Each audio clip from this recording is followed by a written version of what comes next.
vamos a estar hablando de la reforma electoral que tuvo media sanción ayer en el Congreso, en la Cámara Baja del Congreso de la Nación, pero antes hablamos de algo que pasó durante la tarde en una escuela emblemática aquí en Santa Fe. La escuela Victoriano Montes cumplió 80 años y realizó en el día de hoy su acto. La escuela cumple 80 años, en el 2016, fue creada en el 1936 y lo vamos a festejar junto con los alumnos, exalumnos, muchos jubilados, exdocentes y bueno, y todos los chicos que actualmente vienen a la escuela, que están formados esperando para ingresar al salón de actos y bueno, hay algunas autoridades que nos acompañan. ¿Cuáles son los desafíos que se van planteando de aquí en adelante? Desafíos hay muchos. Hace poquitito empezamos con la huerta orgánica en la escuela, ya que tenemos unos jardines inmensos y muy desaprovechados, entonces comenzamos con la huerta orgánica sobre los jardines de calle Urquiza, qué sé yo, tenemos el CAJ que sigue funcionando en la escuela, tenemos el taller de teatro, que los chicos hicieron una obra muy buena en el encuentro estudiantil la semana pasada, o sea, seguimos trabajando con y para y por los chicos. Nosotros, a pesar de estar en una zona céntrica como estamos, tenemos alumnos de zonas, todas zonas marginales, porque vienen desde Arroyo Leye, Alto Verde, todo el oeste de la ciudad y el norte. O sea, tenemos alumnos de todos lados de la ciudad. No es que por estar acá tenemos una matrícula céntrica.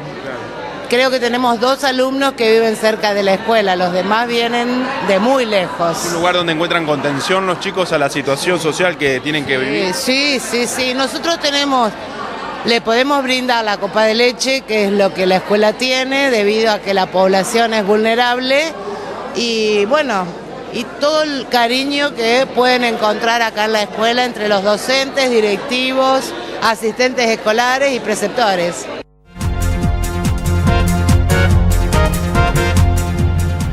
Bueno, el tratamiento duró horas y todo se sintetizó, o por lo menos lo que más trascendió y más impacto tuvo fue el tema de paridad y voto electrónico. Pero la reforma electoral tiene media sanción y tiene otros puntos y nos va a ayudar a analizarlo uno de nuestros diputados nacionales. Hugo Marcucci, gracias por haber venido. Gracias por la invitación, buenas noches. Tuvo varios puntos, nos quedamos con esos dos, sí. Pero también se habló de otras cuestiones, como por ejemplo se intentó modificar la cantidad de diputados en el Congreso. Bueno, fue uno de los puntos que se intentó y a nosotros no nos pareció oportuno. A mí personalmente me tocó estar en una reunión con el presidente del bloque, con Mario Negri, y lo evaluamos como muy negativo, ¿no? Entre gallos y medianoche que aparezca un número de diputados más para las próximas elecciones, por lo menos nos parece oportuno el momento ni la modalidad. Pero sí, yo creo que destacás bien los 2 puntos más relevantes, ¿no? Primero, la paridad de género. Hombres y mujeres, 50% en la integración de listas. Creo que es un buen gesto a, bueno, de alguna manera terminar, ¿no?, con esta sociedad machista, porque de alguna manera esta discriminación que existe en no integración plena de mujeres a la lista tiene que ver con ese rasgo de nuestra sociedad. Así que es un buen signo, y un buen signo también que habla de la necesidad de integrar más plenamente a las mujeres, que esto también corresponde en igual remuneración por igual trabajo en la actividad privada, bueno, en muchos más aspectos en los poderes ejecutivos, vemos muchos ministros pero no ministras. Creo que esto es un signo muy importante en primer lugar. Y después, creo que todos nos quedamos con esas imágenes de Tucumán, de esas elecciones donde se quemaron urnas, se escondieron votos. Bueno, eso fue el fin de la boleta sábana. En la provincia nosotros lo habíamos hecho mucho antes. La Nación, bueno, estaba todavía pendiente en esta materia y retardada a mi juicio con la lista sábana. Bueno, se lo reemplaza por la boleta única electrónica con respaldo papel. Es decir, que nosotros cuando vayamos a votar nos vamos a encontrar con una pantalla similar al del cajero, ahí haremos nuestra elección del candidato, pero a su vez eso se graba en un chip, en una tarjeta que nos van a entregar, y a su vez se imprime, cosa que es garantía, bueno, de que no haya ningún tipo de alteración. Son 2 elementos. Primero, terminar con las listas sanas, que además no nos dejan elegir libremente porque no sabemos bien qué elegimos, qué categorías y qué candidatos, y eliminar con estas trampas, además de robo de boletas, del voto cadena, del clientelismo político. Son dos avances junto con la paridad, son las más relevantes. El tema del voto electrónico, bueno, muchos especialistas que fueron consultados planteaban por qué algunos países los dejaron de lado, por esta cuestión de que no se puede garantizar que sea algo inviolable. ¿Ustedes se sacaron esa duda o entienden que con el soporte papel, si puede haber algún ataque informático, algún hacker, puede llegar a ser subsanado contando voto a voto como bueno habitualmente se hace? Mire, la forma de votación que vamos a tener va a ser similar a la que se hizo en Salta. En Salta se planteó la discusión, ya hecha las elecciones, Salta tiene plenamente aplicado el 100% del voto único electrónico. Bueno, una discusión acerca de si hubo o no alguna situación de irregularidad en la elección. El Tribunal Electoral de la provincia de Salta decidió abrir todas las urnas y contar uno a uno. La sorpresa, ¿cuál fue? Que no hubo ni una sola diferencia, ni una. Nosotros, aún con la boleta única papel, cuando esto se traduce en hacer las actas en forma manual, bueno, hay errores humanos, a veces hay picardías también, no nos dan nunca. Acá en Salta sucede esto. Yo creo que lo más importante es que la decisión no solamente se tomó de implementar la boleta única electrónica, porque a mí verdaderamente no me gustaba el sistema anterior, que roben boleta, bueno, que haya estas boletas sábana, pero además un control del Poder Legislativo, del Poder Judicial y del propio Poder Ejecutivo en distintas instancias, con lo cual va a haber un triple control sobre el voto y la elección. Pero si pueden quedar dudas, además es obligatorio, y eso lo hemos introducido también, de hacer un muestreo por mesas, y después de las elecciones el 5% en cada distrito del total de mesas se tiene que abrir y hacer un conteo manual. Con esto hay más garantías, yo creo que son suficientes. Se trae algunos ejemplos, pero la verdad es que muchas veces se cita el ejemplo de Alemania. En realidad, cuando Alemania dice no se debe aplicar, no es este el sistema. Si este hubiera sido el sistema, que es, insisto, boleta única electrónica, pero además con respaldo de papel, el Tribunal Electoral alemán lo hubiera avalado, porque lo que no estuvo de acuerdo el Tribunal Electoral alemán es que sea meramente voto electrónico, es decir, que no había un registro papel y la persona cuando votaba no podía verificar su voto, que esto sí existe en el sistema que va a ser aplicado, estimo yo, en el 2017 en las elecciones nacionales. En la reglamentación, bueno, uno después de esto de ser sancionado debe ser reglamentado, pero claro, se va a especificar que, digamos, las autoridades de mesa cuenten efectivamente el papel, no vayan al resumen nada más de la máquina. Claro, van a contar el papel y también con el chip van a hacer la acumulación de votos, pero se va a contar también el papel y los fiscales están habilitados. El chip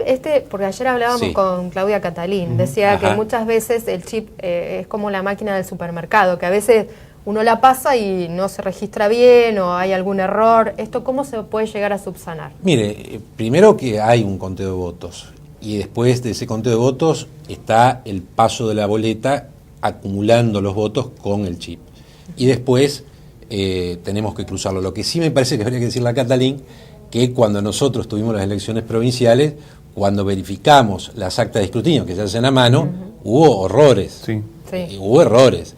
Entonces, el sistema que estamos teniendo tampoco... No, incluso hubo que presionar mucho para que se abrieran las urnas, cada urna que tenía un acta objetada. No es fiable, no es confiable 100%.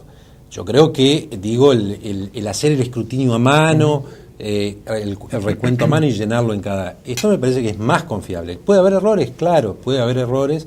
Por eso lo que decimos es que tiene que estar el resguardo papel y hay esta doble verificación. Pero va a ser un sistema mucho más amigable, se van a terminar las listas sábana, se va a evitar esto del robo de boleta, el voto cadena, bueno, todo este clientelismo, y por otra parte va a haber más libertad para votar, porque con la boleta sábana muchas veces no sabemos si estamos votando a quién, cómo, diputados nacionales, presidentes, porque bueno, la boleta sábana está diseñada y pensada para que nadie corte, cosa que nosotros lo que queremos es más libertad para, la boleta, para la persona. Claro, la boleta única es similar, más allá de la boleta única electrónica, pero boleta única es similar a lo que tenemos aquí en Santa Fe. Sería similar, la diferencia sustancial es que en lugar de tenerla en papel, la vamos a tener en una pantalla, al estilo de un cajero automático, bueno, que habitualmente todo el mundo hace operaciones. ¿Se puede votar en distintas internas? Claro, bueno, sí, eso fue otra discusión, finalmente ese artículo fue eliminado el proyecto original, con lo cual cada ciudadano va a poder votar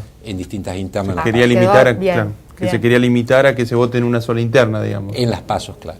Pero eso se eliminó. Y por ahora son las elecciones nacionales, que el próximo año se renueva la Cámara de Diputados de la Nación. La idea es también que se aplique en la provincia y para eso obviamente se necesita toda una modificación aquí en la provincia de Santa Fe. Claro, bueno, yo vengo impulsando cuando era legislador provincial el voto electrónico. Aspiro a que también la provincia se ponga en línea. Hubo un avance importante con la boleta única. Yo creo que esto es un avance mayor. Esperemos que así sea, pero bueno, cada provincia decidirá si implementa este sistema o sigue con los vigentes. Lo que no puede existir más en Argentina es la boleta sábana, es las leyes de lemas, todos sistemas muy oscuros y tramposos que evidentemente no nos hacen bien a los ciudadanos y no le permiten al ciudadano expresarse libremente. Diputado, ¿qué pasa con otros dos puntos? Porque se hablaba de votar en las PASO la categoría de presidente, pero sin el vicepresidente. Sí. ¿Esto se aprobó, no se aprobó? Se aprobó. Se aprobó. O sea, se va a votar solamente el candidato a presidente en la interna. Exactamente. En la interna se elige solamente el candidato a presidente y después la lista ganadora elegirá a quien lo acompaña como vicepresidente, pero tiene que haber participado del proceso electoral aquella persona que tenga que ser elegida para integrar la lista. Y el otro gran tema que siempre hablamos cada vez que hay campañas y estamos cerca de un proceso electoral, ¿se avanza con sancionar o regular también las redes sociales por el tema del proselitismo? No, en ese tema no se avanzó. Yo creo que hay dos temas pendientes muy importantes. Uno, el que señalás, de empezar a regular también otros medios que no están regulados para evitar que siga la campaña cuando decimos que está vedada, y el otro, el financiamiento de los partidos políticos. Yo creo que ese es un tema muy importante de replantear y regular más claramente el financiamiento, verificar cómo se hacen las campañas. Recordemos que algunas de las campañas nacionales fueron financiadas con fondos muy oscuros, ¿no? Me quedó una sola duda respecto de cuando se va a la interna de presidente, es decir, que si van dos personas a una misma interna y gana el candidato A, puede elegir al candidato B como compañero de fórmula, digamos. Sí. El presidente puede, en la lista ganadora, puede elegir como vicepresidente. Por ejemplo, Mauricio Macri puede haber elegido a Lilita Carrió como vicepresidente. Bueno, yo voy a decir Ernesto Sanz, pero... bueno, Ernesto Sanz puede haber elegido a Mauricio Macri. O a Lilita Carrió para hacer paridad. Entonces exactamente. No. Es así, como se plantea. Da más flexibilidad al presidente para elegir a su vicepresidente, de recomponer un poco la fórmula después del proceso interno, cosa que también en la provincia en algún momento esto también se planteó. Diputado, mi última pregunta tiene que ver con qué posibilidades hay de que esto se sancione en el Senado en lo que queda del año del sistema. Sí, aparentemente habría consenso para que en el Senado rápidamente se le dé sanción, porque naturalmente hay todo un proceso de licitaciones, de compra de equipamientos y después un proceso de capacitación y de difusión e información de cómo votar. Así que ese proceso requiere de un tiempo, con lo cual el Senado en principio estaría de acuerdo y se votaría, y el próximo año estaríamos votando con un sistema mucho mejor y para evitar las picardías y también darle más libertad al ciudadano. Gracias, diputado, por venir. Gracias a ustedes. Nueva pausa en Serie de Noticias, ya regresamos.